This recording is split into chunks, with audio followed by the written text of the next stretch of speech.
tutoriel, nous allons décrire les étapes à respecter pour mesurer la blancheur et l'opacité d'un papier de manière normalisée. Un spectrophotomètre permet de mesurer la quantité de lumière réfléchie par un papier en fonction des longueurs d'onde dans le domaine du visible.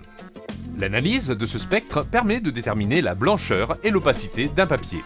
On recherche notamment une bonne blancheur pour les papiers impression-écriture et dans le luxe, une opacité importante pour les papiers d'emballage et pour éviter les problèmes de transparence. Grâce à ce tutoriel, vous allez connaître les conditions pour réaliser vos échantillons de papier, retenir les procédures de démarrage, d'utilisation et d'arrêt du spectrophotomètre, savoir exploiter les résultats obtenus.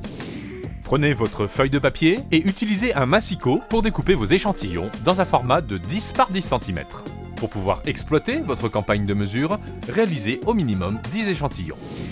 Vérifiez que l'appareil est bien sous tension. Si ce n'est pas le cas, allumez l'appareil et procédez à son étalonnage en suivant la procédure de la notice. Tous les voyants de l'interface apparaissent verts. Le spectrophotomètre est principalement constitué d'une sphère, d'une lampe, d'un écran de contrôle et de touches de sélection de programmes.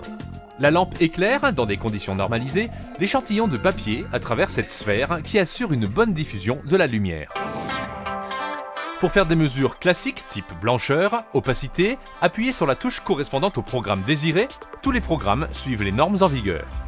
Sélectionnez votre programme de mesure, ici la mesure de la blancheur, puis le nombre de mesures et appuyez sur Mesurer.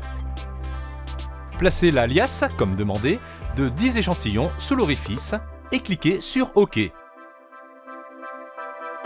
Faire de même pour les 10 échantillons de l'alias. Placez ensuite la feuille unique 1 sur 10, puis 2 sur 10, etc. sur un fond noir comme indiqué à l'écran. Les résultats apparaissent au fur et à mesure. Vous pouvez choisir de sauvegarder ou non. Vous avez aussi la possibilité de cliquer sur Tableau XLS qui vous donne la possibilité d'exporter vos données. Pour sortir du programme, cliquez sur la croix. Une fois passés tous vos échantillons, cliquez sur Terminer. Dans certains cas, il est nécessaire de compléter la mesure de la blancheur du papier par la mesure de sa fluorescence. Cette valeur est notamment importante pour la maîtrise de la gestion de couleurs chez les imprimeurs. Elle nous permet d'obtenir un delta entre une mesure avec 100% UV et sans UV, ce qui met en relief l'apport des azurants optiques dans les papiers. Pour mesurer l'opacité du papier, appuyez sur la touche Opacité dans le menu Mesure principale. Appuyez sur Mesurer. Placez l'alias de 10 échantillons sous l'orifice et cliquez sur OK. Faire de même pour les 10 échantillons de l'alias. Placez ensuite la feuille unique 1 sur 10 puis 2 sur 10 sur fond noir comme indiqué à l'écran.